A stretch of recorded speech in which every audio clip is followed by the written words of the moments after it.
Hi, I'm Brent Stafford, and welcome to another edition of RegWatch on GFN-TV. Technological innovation. It's the lifeblood of economic growth and advancement in health and well-being. Over time, countless products found to be hazardous to health have undergone a reinvention, becoming much safer to use than the product they replaced. Only 2 decades old, nicotine vaping products are one such example of technological innovation. Vaping has the potential to eradicate combustible tobacco, saving millions of lives. But surprisingly, there's another safer nicotine product which is also wildly popular, yet it could hardly be called new. That product is called Snus. It's hundreds of years old and responsible for crashing smoking rates in its home country, Sweden. Joining us today to discuss the momentous struggle for safer nicotine products is CECILIA ISAKSSON, Director of Public Affairs at Swedish Match. Swedish Match is the globally dominant manufacturer and distributor of Snus, a smokeless tobacco product taken orally via a pouch placed under the upper lip. In Sweden, Snus is credited for sharp declines in smoking, delivering the lowest male smoking rate in all of Europe. CECILIA, thanks for coming on the show. Thank you very much for having me. Let's start with a bit more explanation. What exactly is Snus and how long has it been around? Snus is a tobacco product. It's been around for a very long time in Sweden or in the wider Scandinavian countries. It's tobacco in a pouch, predominantly used in a pouch today. The pouch is a fairly new invention. It came around in the 1970s. Before that, people took snus in its loose format. They took a pinch and placed it in their mouth. And the pouch, I would say, is responsible for the popularity of the product, because before you had it in a small pouch or a tea bag, it wasn't very attractive, but the pouch in itself helped the product to become more popular. The tobacco is pasteurized as opposed to chewing tobacco, which is fermented. The pasteurization is it's an old story, but by pasteurizing the products, you're also having a more stable climate in the product. Now, what's the difference between Snus and, say, a nicotine pouch? Snus contains tobacco. A nicotine pouch doesn't contain tobacco. That's at least the difference in the European Union legislation or in the EU legislation. In other jurisdictions, nicotine pouches are seen as tobacco products because the nicotine is tobacco derived. But in the EU or in Europe in general, it's not seen as a tobacco product. Now, are they both considered safer nicotine products then? I think it's fair to say that they are if you compare to cigarettes, not perhaps if you compare to nicotine replacement therapies, but definitely compared to combustible tobacco, they are considered much safer, both of them. Now, tell us about your company, Swedish Match. Did or do you still sell cigarettes? No, we don't. We divested the cigarette business in 1999, quite some time ago. My company is very committed to harm reduction, and we have a vision which is a world without cigarettes. It's almost 10 years old now, and it's our company recognized that in order to provide or create shareholder value, we wanted to sell products that are actually good, better than other products in the same category, in the wider tobacco category. But the company as such, we have a long history of harm reduction in terms of what we've done with the product over time. I would imagine that you were one of the originators in that. Yeah, we had in the 90s, in the 80s and 90s, we had a very interesting CEO, Stefan Geltner, at the time. And at that time, Snus was a very small product on the market at that point. But it was felt within the company that the snus product that people put in their mouth shouldn't be more toxic than normal food stuff. So we invested quite a lot of money into a standard, the GOTIA-TEC standard. So we have, it's our own standard, and there are requirements on where you can grow the tobacco, how you should treat it afterwards. We went from smoke cured tobacco to air or sun cured tobacco, and by that we eliminated we almost eliminated all the benzpyrents, for example, that were in the product before. And we have limits on unwanted constituents in the product, which is, if you compare to normal food, it's significantly less. In some of the documentation that I've seen with regard to your product, it says that there is very little or no NNN and TNN, which are normally toxic ingredients inside of a cigarette. I'm not actually familiar, after all these years covering this issue, I'm not familiar with those. Could you tell us a little bit more about that? So I think you're talking about the TSNAs, the tobacco-specific nitrosamines, which are they're tobacco-specific, and they are seen as carcinogens. And what we did was to eliminate them as much as we possibly could with the GOTIA-TEC standard. If you look at the toxicity of a snus product, you have the benzpyrents and the tobacco-specific nitrosamines. These are the sort of crucial toxicants that you want to eliminate as far as possible. But then we also, of course, covered other constituents that you get in everything that it's picked up by the soil. So you get it in tomatoes and in rice. So we have a number of constituents that we keep track on, and that we have maximum levels that is permitted to use in our snus products. Let me ask you, how much safer is snus, say, than smoking? That's a debate. People have suggested 95% less harmful. I've also seen up to 99% less harmful. I have never seen a really good continuum of risk, but I think it's fair to say that snus is on the other end if you compare to cigarettes, definitely. But it does contain more toxicants than, for example, nicotine pouches, which doesn't have any organic material to talk about. So over the course of time, snus has been around, as we've discussed here, for some time, many, many decades in the modern era. So, what type of science is out there with regard to snus, and have they found any problems with it that should be concerning? Snus has been around, as you say, for hundreds of years. There has been quite a lot of good data coming out from Sweden, because we tend to track people when it comes to their health issues. There's quite a lot of different studies around the use of snus in Sweden. And there's probably one of the most researched tobacco products in the world. We know that people have been using it for decades in Sweden. There is data around that. So we actually have quite a good number of public health studies, sort of real outcomes of what happened when people are using the product or have been using the product.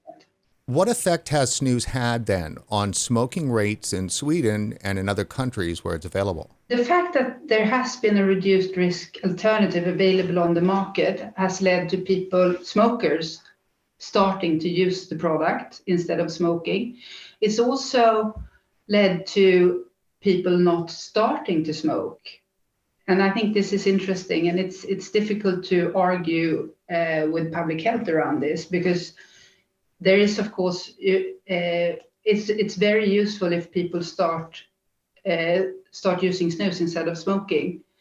But it's also very good if people don't start smoking at all, but they might want to use nicotine. And it's, I would argue, for public health, much better to start using a less harmful product than a cigarette. I'm just a bit discombobulated. A company that is in the business of selling nicotine delivery systems is saying that it might be okay to use nicotine? I think I wouldn't want my children to use nicotine. But if they would, I would feel much better if they used a reduced risk alternative than if they started to smoke. So looking at some of the data, Cecilia, with regard to smoking rates, it seems that there has been a crash in smoking rates in Sweden, and I think in Norway too as well. One of the things that the data shows is that crash is higher with men than with women. Could you talk about that effect and what's going on there? In Sweden, it's the product is predominantly used by men. That's not really the case in Norway. We're neighboring countries, but traditionally snus has been seen as a very sort of male product, whereas in Norway it's more seen as a unisex product. And that's why you see more women using the product in Norway than in Sweden. It's also fair to say that the snus use in Sweden started way earlier than in Norway. It's been around on the market. The pouch came in the 70s. It's been around. In Norway, the Norwegian experience only really started maybe 20 years ago, around there. And what you've seen is a rapid decline in smoking prevalence in Norway. In Sweden, we were on our way down, but Norway is almost catching up with us in terms of smoking prevalence data. In terms of health outcomes, is there any correlation with, say, cancer decline? If you look at the statistics, Swedish men has less of the traditional tobacco-related cancer forms. That's not the same for women, because women smoke as their European sisters, whilst the Swedish men do not smoke like their European brothers. Cecilia, with such great news about snus products, smoking rates, and health outcomes, I imagine the result in Europe, the public health and the regulators, they must be clamoring to bring snus to their people. You would think so, but that's of course not the case. As you know, snus is banned in the European Union. Sweden got an exception when we joined in 1995. It was a big issue for the Swedes. And it was one of the key points in the referenda campaign leading up to the referendum that took us into the European Union. You would think that if European regulators really are keen to address issues around smoking-related morbidity and mortality, that they would look at all options available. But they've sort of they're not too keen on alternative products.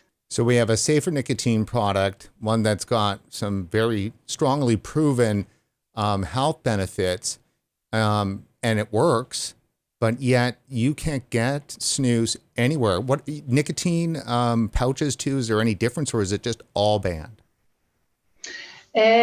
According to European legislation, nicotine pouches is not regulated under the Tobacco Products Directive. So different member states treated the product differently. Some member states have put them under their tobacco legislation. Some of them view them as a consumer product. Other countries view it as a food product. And other countries also see it as a pharmaceutical product. So it's all over. We expect that there will be some sort of harmonization on the EU market once the Tobacco Products Directive is under revision. We will see what the details of that regulation is, but I think that's fair to say that that's a likely outcome. Snus is, of course, I would bet money on that it will still be banned, because they do not want that product on the market, because they don't want another tobacco product on the market. They don't want to have new tobacco products on the market.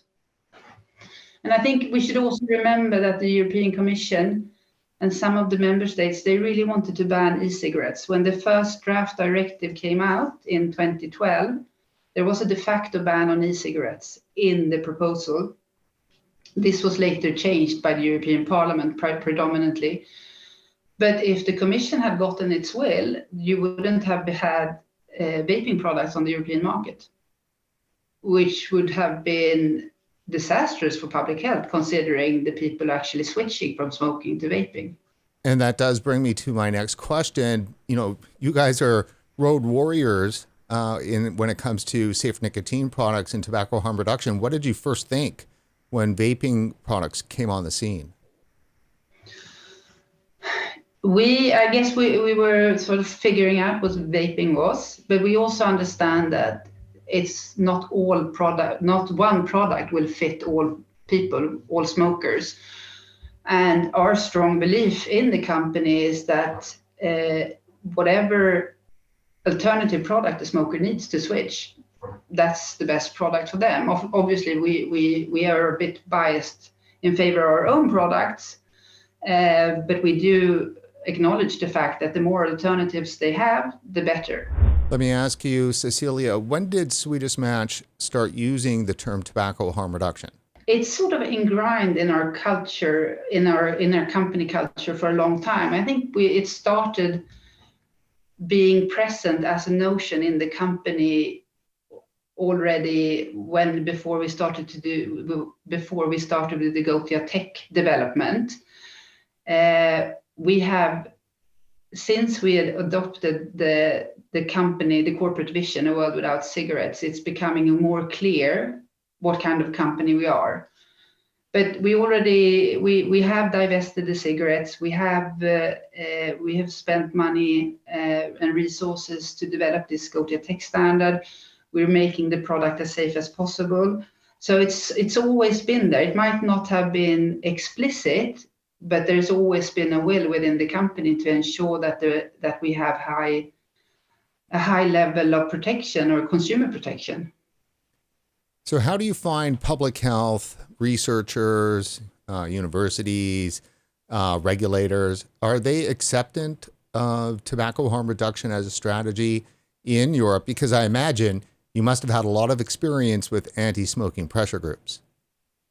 I think there is a fair bit of really good scientists out there.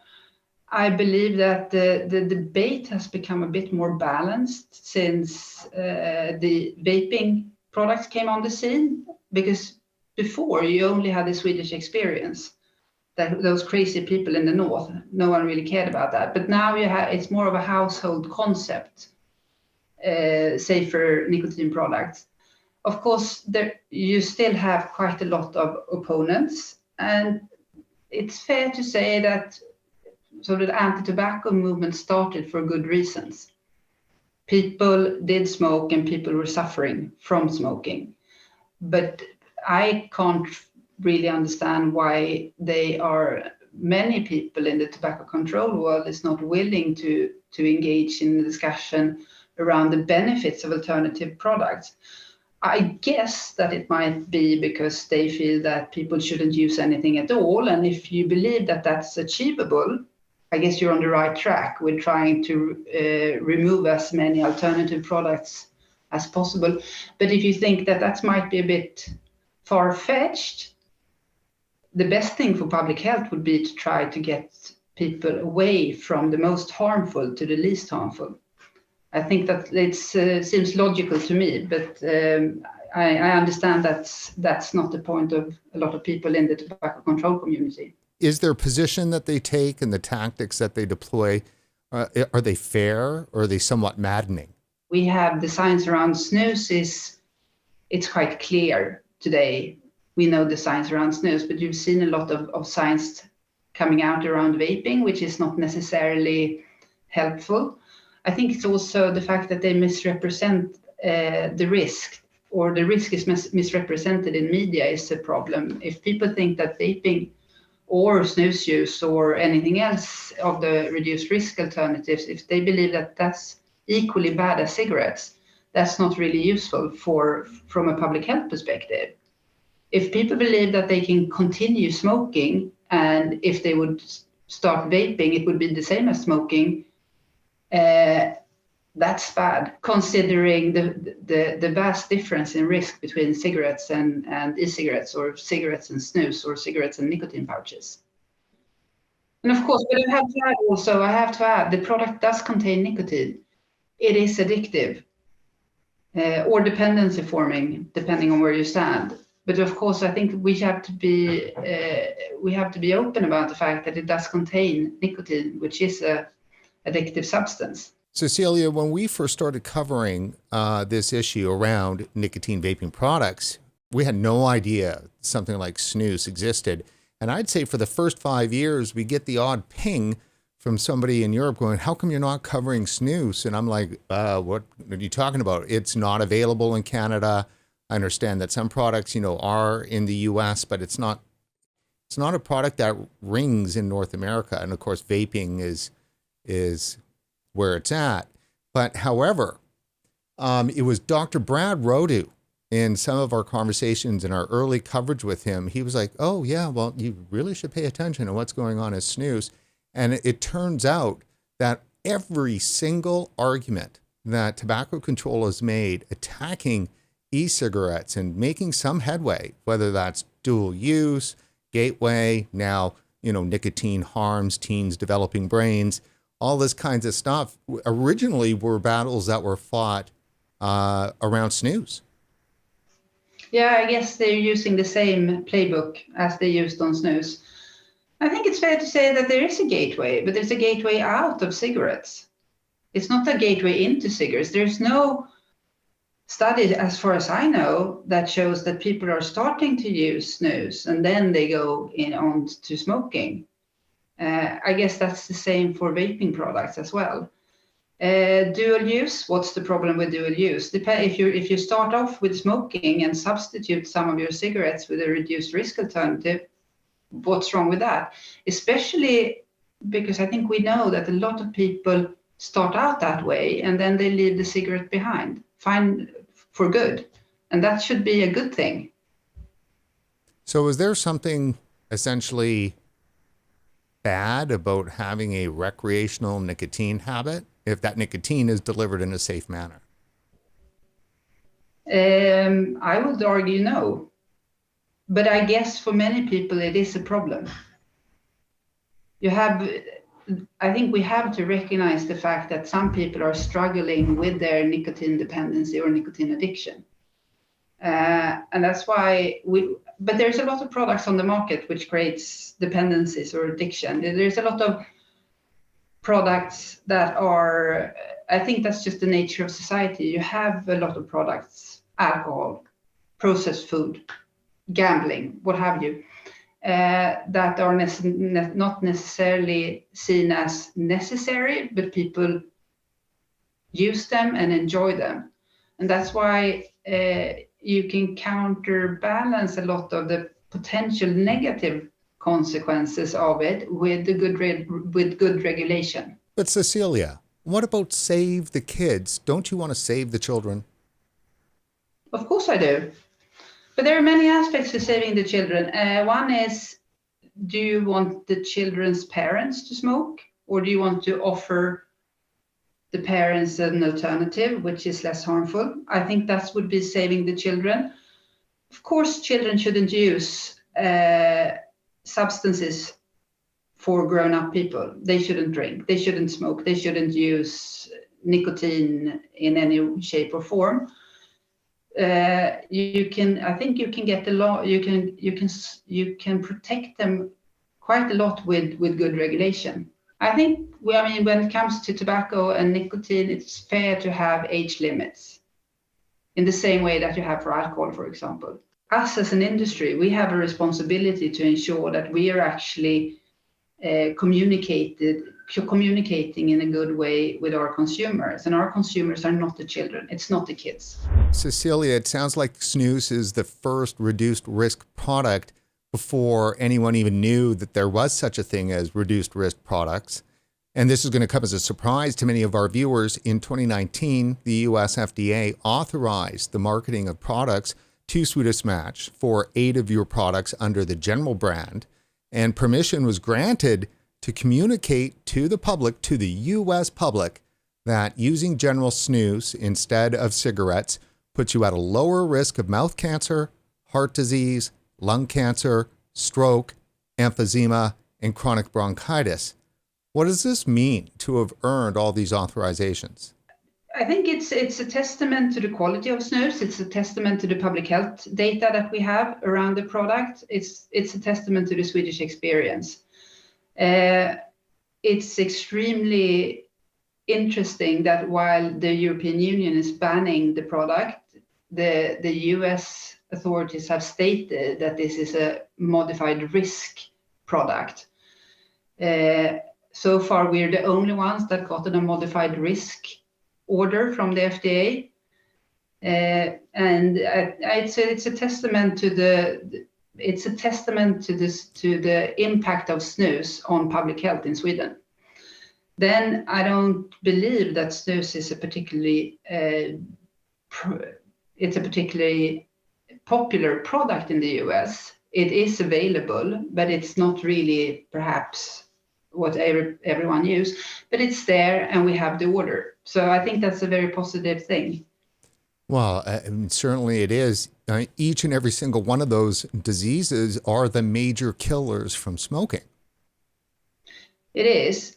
The order or the claim that we're allowed to make doesn't really necessarily quantify how much reduced risk it is, but it's saying it's less risk. So that's a good start, at least, in communication with our consumers. So are you able to put that messaging in a public ad?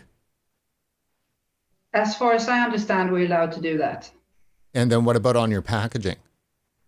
As far as I understand, we're not allowed to put it on the packaging, which is a bit confusing, perhaps. So do you have to keep using the ubiquitous cancer warning?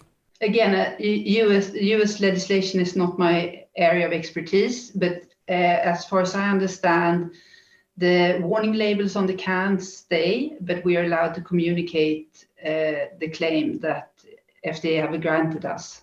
That is what every single company involved in the vaping business in Canada and the US is dying for. Yeah, no, it's a testament to our long history, perhaps, and also the data. We have a lot of data, of course, because we have Sweden have covered smoking and snus or tobacco use over time. So it's a testament to that, and it's very positive. But it doesn't necessarily mean that people will use the product. Well, at least it'll mean that you won't be forced as a company to continue lying to your customers. We are allowed to communicate truthfully, yes. Well, that is amazing.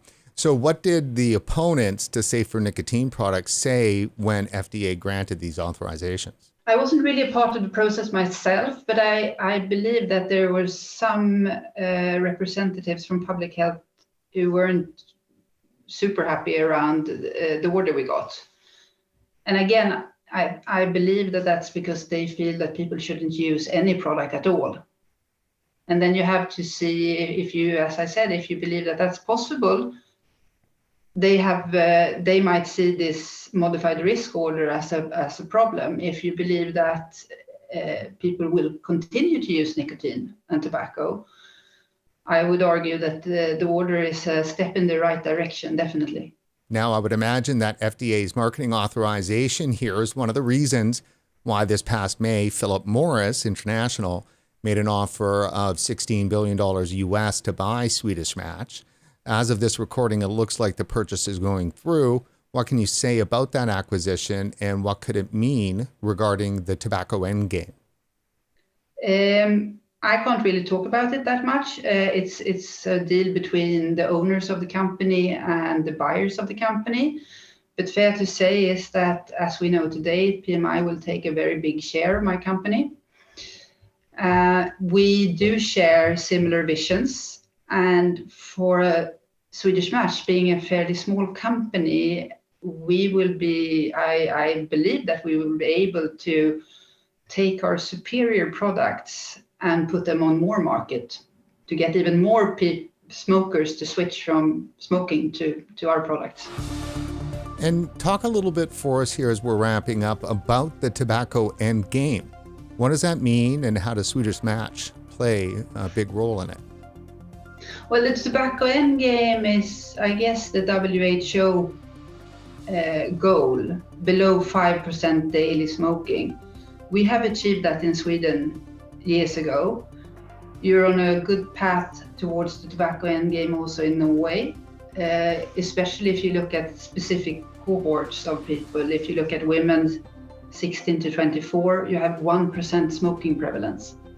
So young Norwegian women are not smoking. The tobacco endgame will only be achieved, I believe, that if smokers are offered viable, attractive products instead of cigarettes.